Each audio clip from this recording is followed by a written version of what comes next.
تو آج ہم لوگ آئے ہوئے ہیں خزانچی ہاٹ نوری نگر احسان قاسمی کے گھر۔ احسان قاسمی ہمارے لیے آپ کے لیے محتاج تعارف نہیں ہے۔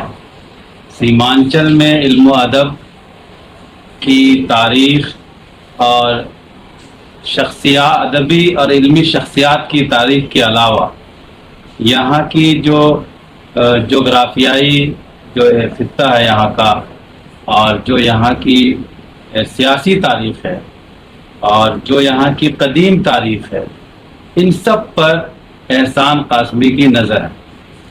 اور احسان قاسمی نے ان سب کو ٹکڑوں ٹکڑوں میں تھوڑا تھوڑا بوند بوند کر کے اتنا جمع کر دیا ہے کہ وہ ایک سمندر کے جیسا ہو گیا۔ اور یہ جو شخصیت ہے، ان کے ہونے سے سیمانچل کی علمی ادبی تاریخ روشن ہے۔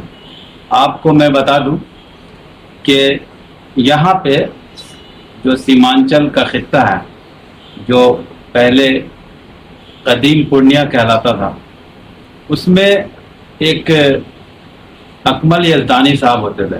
اکمل یزدانی صاحب نے انسان کا پورنیہ نمبر نکالا تھا، جس میں اس خطے کی علمی و ادبی تاریخ محفوظ ہے۔ اس کے بعد سے اب تک سیمانچل کی جو علمی و ادبی اور یہاں کی جغرافیائی اور سیاسی تاریخ ہے، اردو میں ایک جگہ سمیٹنا، اس پہ لکھنا، اس کو کریت کر کے کھود کر کے نکالنا، جمع کرنا، لوگوں کو اس کے لیے تیار کرنا، اس کو لائم لائٹ میں لانا، اور سیمانچل کے باہر جو ہماری ٹیکنالوجی ہے اس کے ذریعے سے سیمانچل کے باہر اس کو متعارف کرانا، یہ بہت بڑا کارنامہ ہے احسان قاسمی کا۔ تو یہ اپنے آپ میں ایک طرح سے ایک انجمن ہے۔ 3 کتابیں ان کی پہلے سے شائع شدہ ہیں، اور ایک کتاب ابھی شائع ہونے والی۔ تو آج ہم بات کریں گے ان سے کچھ یہاں کے بارے میں، یہاں کے لوگوں کے بارے میں، اور یہاں کی ان کا جو کام ہے علم و ادب کا، اس کے بارے میں۔ یہ انہوں نے شاعری بھی کی ہے، افسانہ نگاری بھی کی ہے، اور تحقیق بھی کیا ہے، اور تاریخ بھی لکھی ہے۔ تو یہ بہت ویریشن ہے ان کے یہاں۔ تو ہم ان سے بات کریں گے۔ احسان قاسمی صاحب، آپ کو ہم خوش آمدید کہتے ہیں اپنی اس گفتگو میں، اور ہم چاہتے ہیں کہ آپ ہمارے قارئین کو یہ بتائیں کہ جو سیمانچل کا خطہ ہے، کیا آپ کو لگتا ہے کہ یہاں کے علم و ادب کی جو شخصیات تھی وہ بہار کے دوسرے علاقوں میں یا مرکز میں متعارف ہونے میں پیچھے رہ گئی؟ اور اگر پیچھے رہ گئی تو اس میں کس کا قصور آپ سمجھتے ہیں؟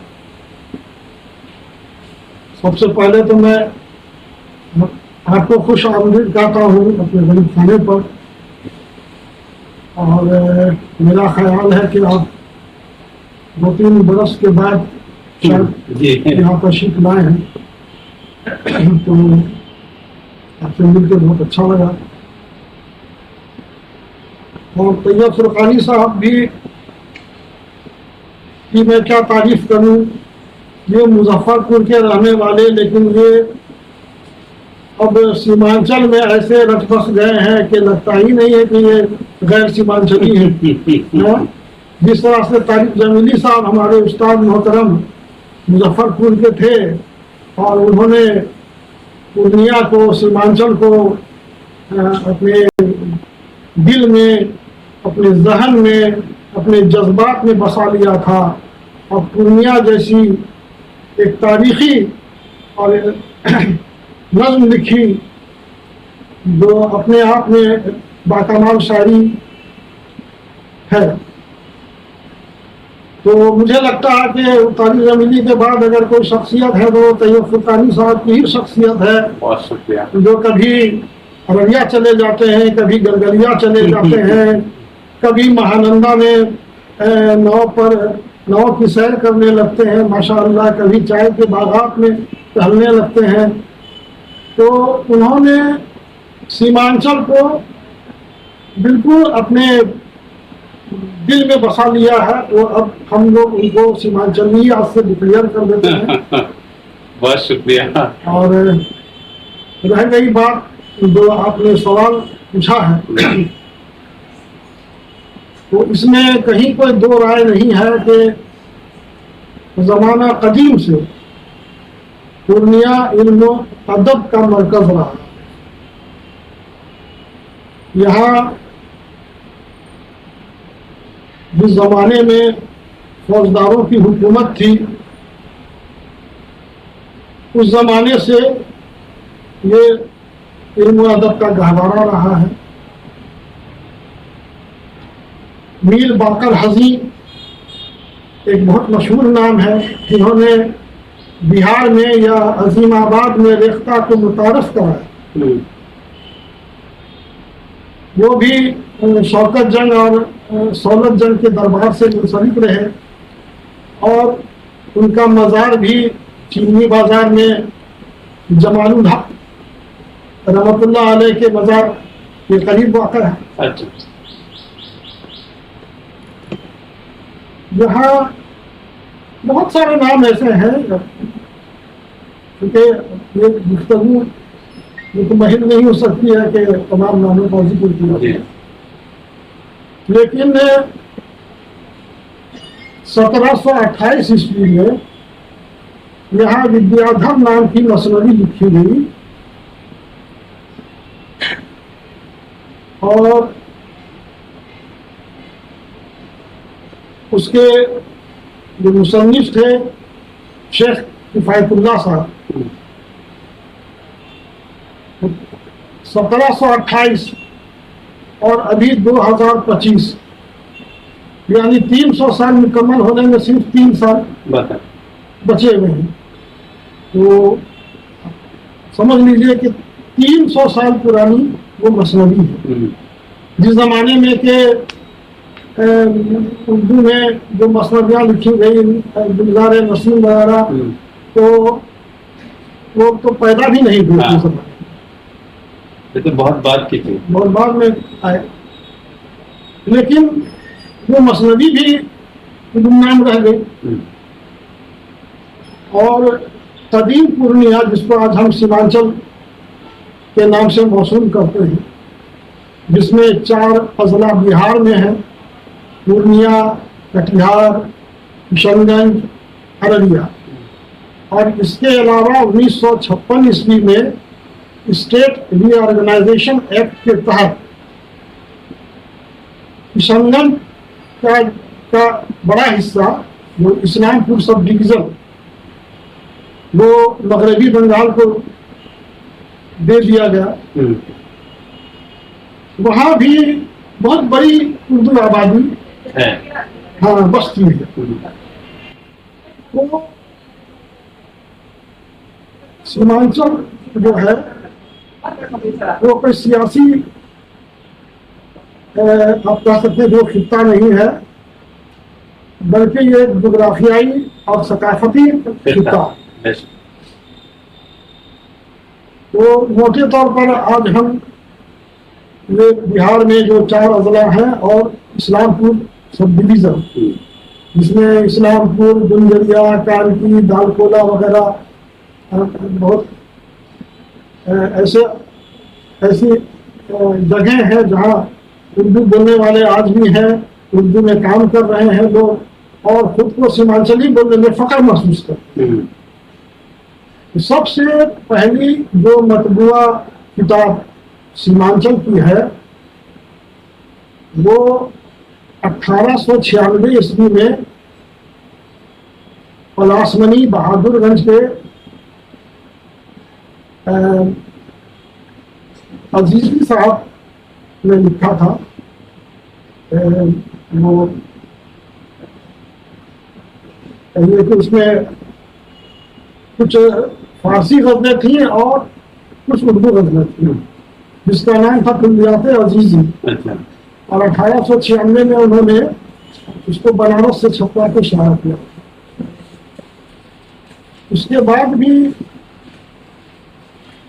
مولوی محمد سلیمان صاحب، تہذیب احمد غافی،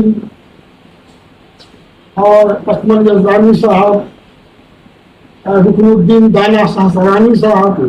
رکن الدین دانا سہسرانی صاحب کی شخصیت تو بہت بڑی ہے کہ انہوں نے اردو کے فروغ کے لیے بہت کام کیا کشن کے علاقے میں. اور کشن میں 1927 میں ہی انجمن ترقی اردو کی نیب پڑی تھی. 1927 میں. اور اس زمانے میں کئی لوگ تھے، کئی شعراء تھے، باضابطہ وہاں مشاعرے ہونے لگے تھے. 1934 میں اس کا ایک مجموعہ ارمغان اتفاق کے نام سے شائع ہوا. اور رکن الدین دانا صاحب نے کھگڑا میلہ جو بہت مشہور میلہ تھا اور یہ سونپور کے میلہ کے بعد دوسرا سب سے بڑا میلہ تھا ایک زمانے میں، جس کی سرپرستی نوابان کھگڑا اسٹیٹ کیا کرتے تھے. تو رکن الدین دانا صاحب نے وہاں پر باضابطہ میلہ مشاعرہ کا آغاز کیا. اور 1940 میں اس کا ایک مجموعہ اور اس زمانے کے شعراء کی سوانح حیات تحفہ احسان کے نام سے شائع ہوا. تو اس طرح زمانہ قدیم سے یہاں لوگ اردو اور فارسی میں شاعری کرتے آ رہے ہیں. یہ الگ بات ہے کہ سیمانچل سے باہر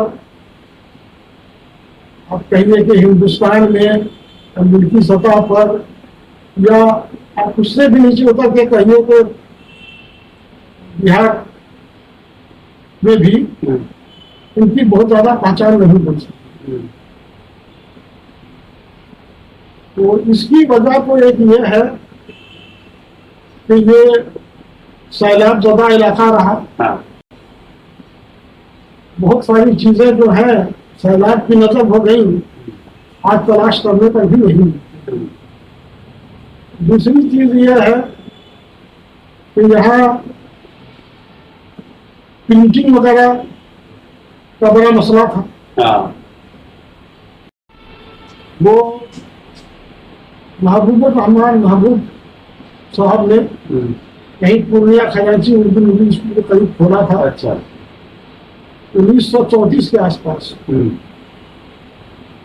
اور وہاں سے اردو کا پہلا رسالہ طلباء کے نام سے شائع ہوا، جسے 12 عیدگاہ کے ابراہیم تابہ صاحب، ابراہیم صدیقی تابہ صاحب نکالتے تھے. اس کے بعد ایک اخبار بھی شائع ہونے لگا.